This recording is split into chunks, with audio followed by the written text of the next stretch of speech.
Happy Friday morning, Buckeye Nation. It's, of course, week 3 for Ohio State as they get ready to play Western Kentucky this weekend, but we're going to step aside from the current Ohio State Buckeyes for just a few minutes. Today's episode is back to building the Buckeyes. We're going to go back on the recruiting trail with our guy, John Garcia Jr., who's now over at Rivals, but still hot on the trail to tell you everything that you need to know about the class of 2024 for the Ohio State Buckeyes. So building the Buckeyes coming up next this Friday morning on Buckeye Breakdown.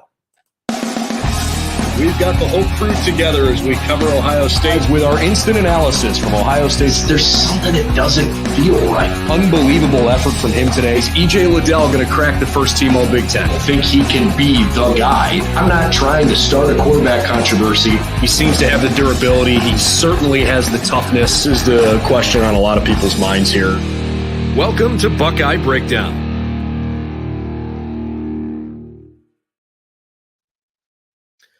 Hey, everybody. Welcome back to Buckeye Breakdown, part of Buckeyes Now, the Sports Illustrated Media Group.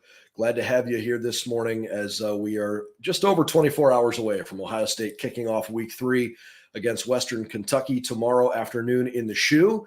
But we've got an episode of Building the Buckeyes today. We're really excited to have John Garcia Jr. back with us. John's been a frequent guest on the pod over the years, and it's great to have him back. John, what's going on, man? Different backdrop, but same story. Excited to be on with you. Obviously, anytime we're talking Ohio State, we're talking about the best of the best in recruiting, and that's really where we like to spend most of our time, obviously.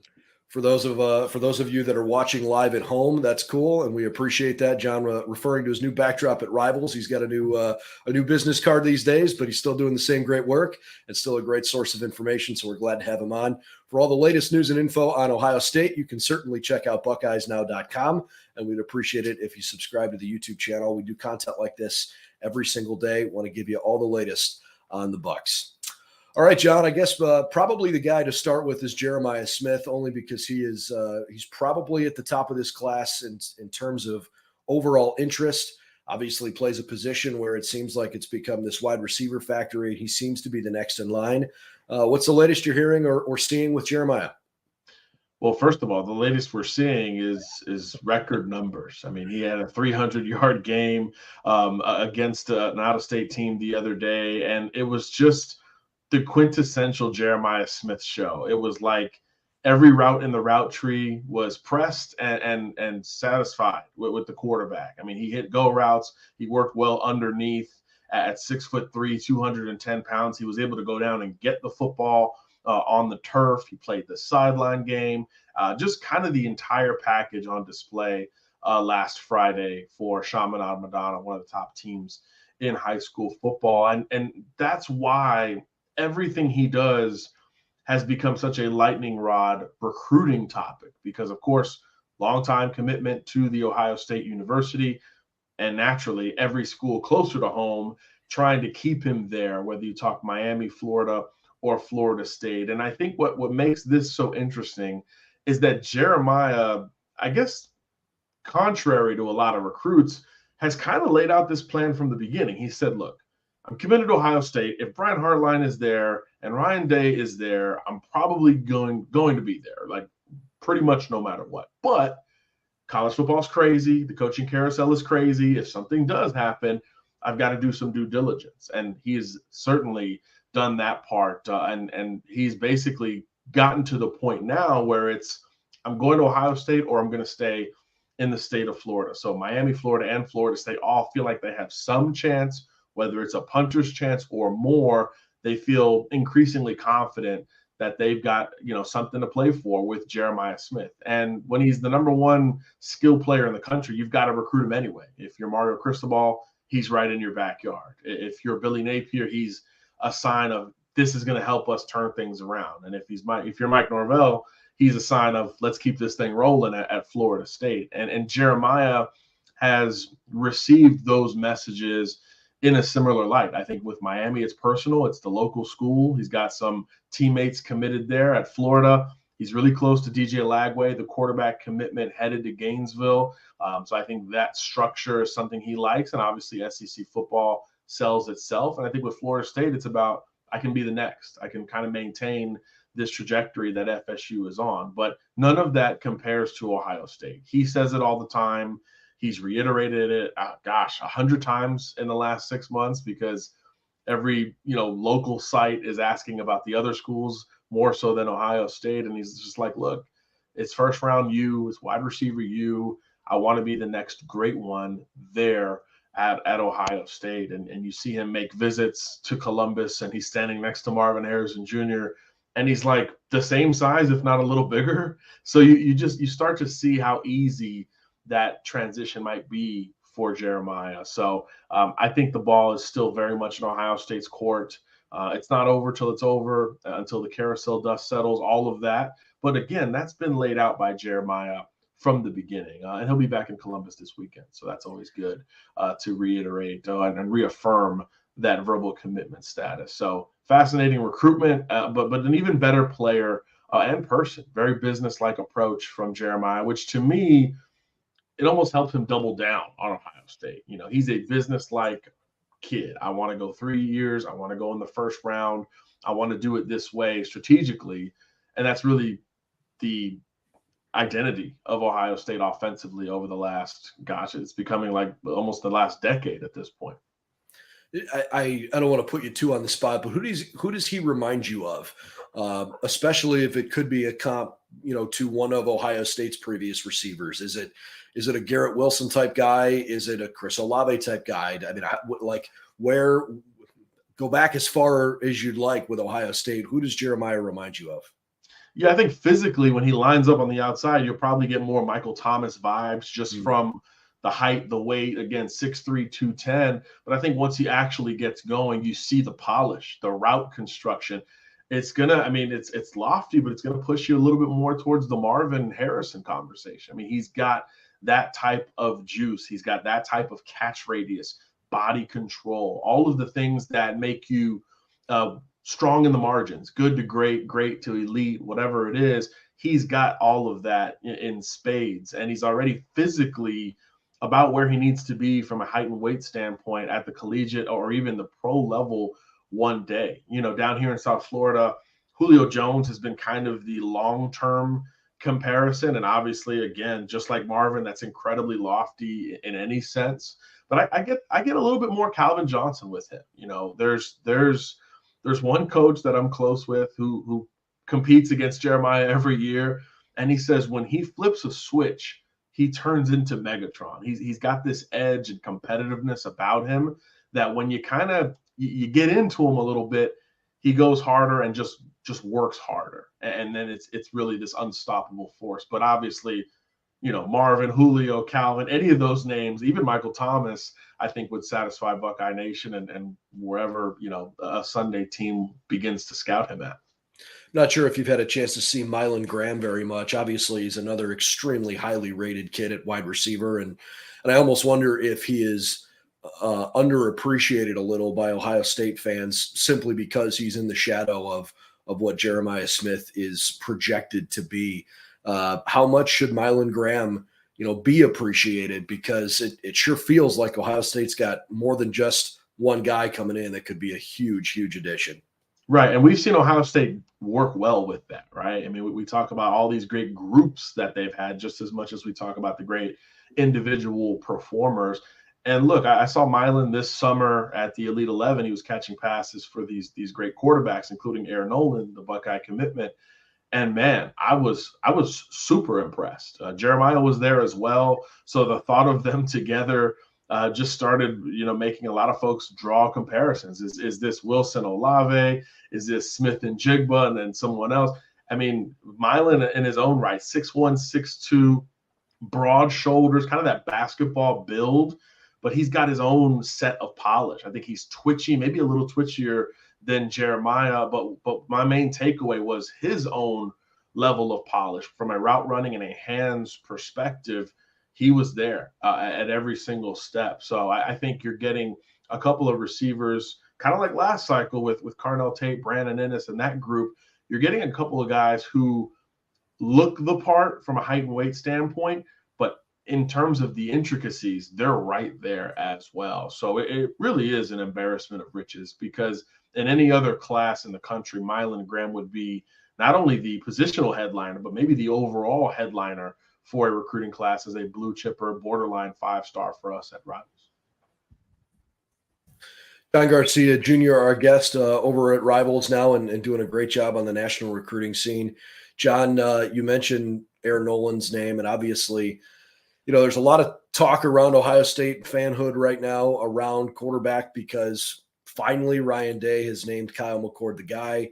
The competition with Devin Brown leaked into the season, and that was a little frustrating because it wasn't that both guys were playing at such an elite level that it forced the coaches to extend it. It was both guys had lacked a little consistency, shown some flashes of really good play. And that's not necessarily what Ohio State fans are used to seeing. Personally, I'm really not that worried about Ohio State at quarterback. I think Kyle McCord's going to be really, really good. I'm far more concerned about Ohio State's offensive line production right now. But quarterback's what a lot of folks want to talk about, and Air Noland seems to be one of the next guys in line here. What's the latest going on with Air? Look, Air is a huge stock-up recruit for us. We mentioned the Elite 11 where Air was spinning it against the other great and elite quarterbacks in this class. And in every workout, in every competition setting, in every we got to make you feel uncomfortable type of scenario, he looked comfortable. He looked like he belonged with just about any of those throwers, whether you talk Dylan Raiola, whether you talk Julian Sand, any of the great players in this class. Air belonged. And there's this calm with him. He's not the rah-rah guy. He's not going to, do the trick shot, jump pass, and make you go, oh, my goodness.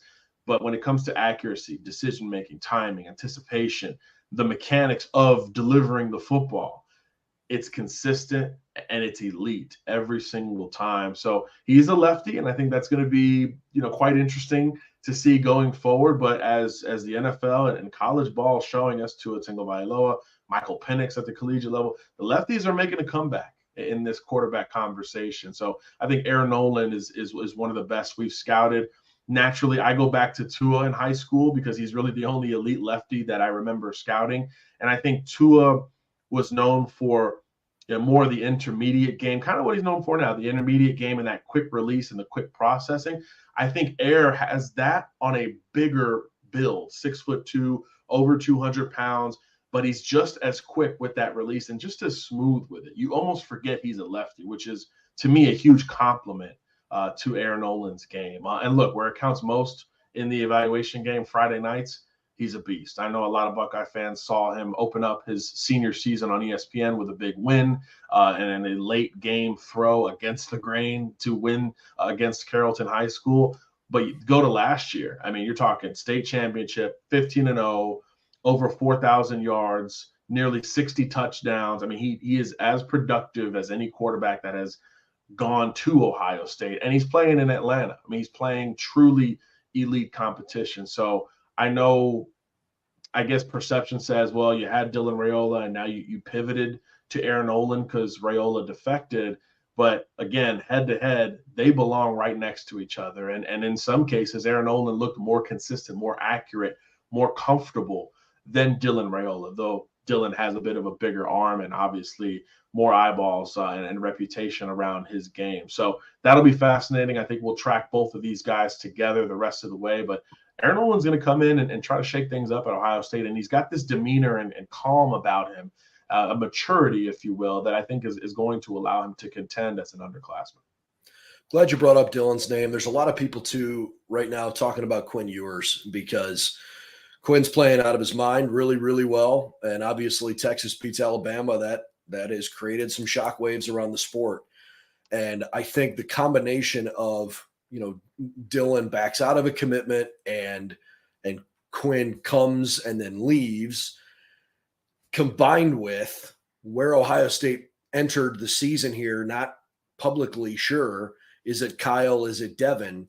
How big of a deal when you get, you don't live in Columbus. I know you're obviously really familiar with what's going on here and with a lot of these big recruits around the country, but you have the perspective of being able to take off the scarlet and gray glasses here. How big of a deal was it that Dylan backed out of his commitment And is there any national concern about Ohio State with two quarterbacks like that in fairly short order saying, hey, I'm coming to Ohio State. One of them actually shows up, and then now two have gone, you know what? This isn't the place for me. I think in one hand, it's the nature of the beast. I mean, every school deals with quarterback transfers and or, quarterback decommits, whether you go to the other schools you mentioned, you go to Texas, you go to Alabama, even the USCs of the world, Lincoln Riley, have all dealt with quarterback defections in one way, shape, or form. So I do think that's part of the current status of quarterbacking at the collegiate level. You want to be the guy. And when you consistently bring in elite guys, obviously, I mean, look at the Joe Burrow situation. Obviously, you can only pick one starter, and that kind of worked out for everybody at that time, right? So I think that's a part of the quarterbacking game in general and the business of it.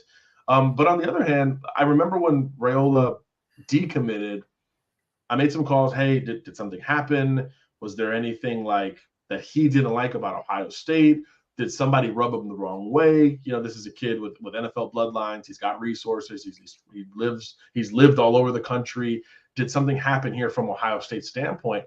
I got unanimous no's with that. I got more.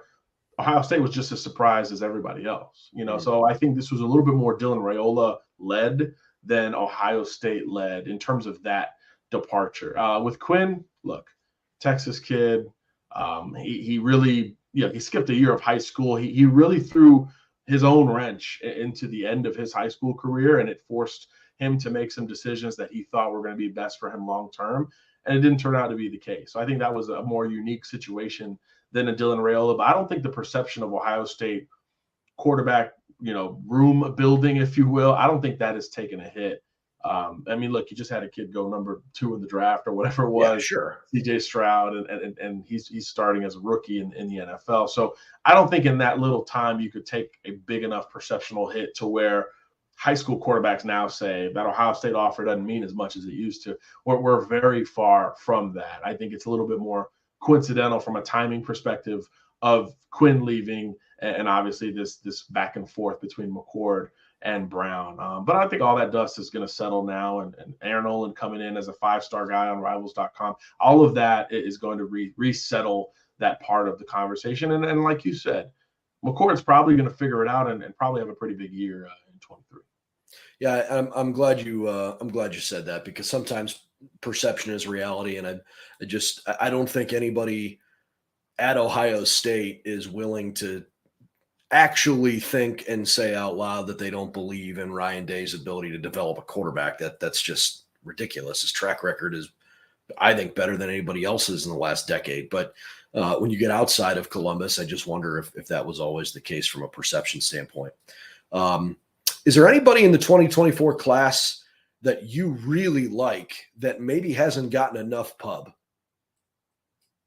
That's a great question. Look, I really like this entire group. We know about the highest rated guys, the Edric Houstons of the world, certainly the corners, the in-state corners that Ohio State's brought in.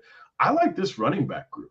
It's a group of 3 very different style running backs with Peoples and those guys. And I think there's some sleepers within that group. Sam Dixon, the in-stater, was one I was pretty close to during my time at Sports Illustrated, and we actually did his commitment together. Man, you pop on the film on that kid. He's running it, he's catching it, he's playing quarterback, he's playing special teams, he's playing defense. This is a football player. So you just kind of wonder when he settles and is able to just get in that running back room and dive into that exclusively, how that may turn out for him just from a growth standpoint. And physically, 6 foot 210, he's a big physical back already. So I kind of root for those type of players that are just great high school players, and then they get to go to college and focus on one position, and then they get to really take the next steps. And we know running back is one of those where it's not always the highest rated guy that comes in and does the best. Sometimes it's that next group. And I think Dixon could be a nice sleeper for this class. But there really aren't a whole lot of sleepers. Ohio State's got the number 2 class in the country. And if you go pound for pound, so average star rating, Ohio State's got the number 1 class in the country over the Georgia Bulldogs. So there's not a whole lot of 2 and 3 star types in this class. Another kind of confirmation of hey, this Buckeye train is still going to roll. There's just some on-field questions and kinks to figure out at the beginning of the season. So it's a great group with stars across the board. I think they addressed the secondary incredibly well. Obviously, running back and offensive lines got great volume. Jordan Lyles, a guy down here that we really like at Rivals, a guy who's ascending every single time that we see him. And then, when it comes to skill position on offense, Ohio State is going to reload, and that's exactly what this class looks like.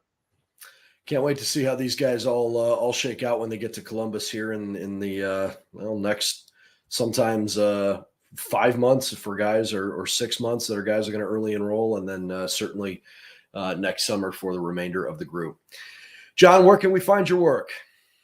Real simple, rivals.com. Check us out there. We're on the road. It's football season at every level, and we get to talk about it all the way up to the league. So check us out, rivals.com. Of course, John's Twitter handle is shared on the bottom of the screen, but if you're listening after the fact, it's at John Garcia _Jr. John, appreciate it, man. Really look forward to checking in with you here more regularly, especially as we're in the heart of the season, and keep up the great work. We miss you, but we're glad to have you still around here in little ways. Sounds good. Thanks for having me. All right. All the latest news and information on Ohio State football. It's over on BuckeyesNow.com. Can't wait for kickoff tomorrow. We got plenty of coverage coming all weekend long, so lock it in right here on our YouTube channel. We'll have certainly have our pregame hit from the stadium, but we'll do our live postgame show from Ohio Stadium as well. We'll have Ryan Day's press conference postgame, where I imagine we'll hear from a couple of players at the podium as well, and we'll break down everything you want to know about Ohio State, hopefully beating up Western Kentucky down in Columbus. For John Garcia Jr., I'm Brendan Gulick. We'll see you tomorrow in Columbus. Thanks for listening to Building the Buckeyes.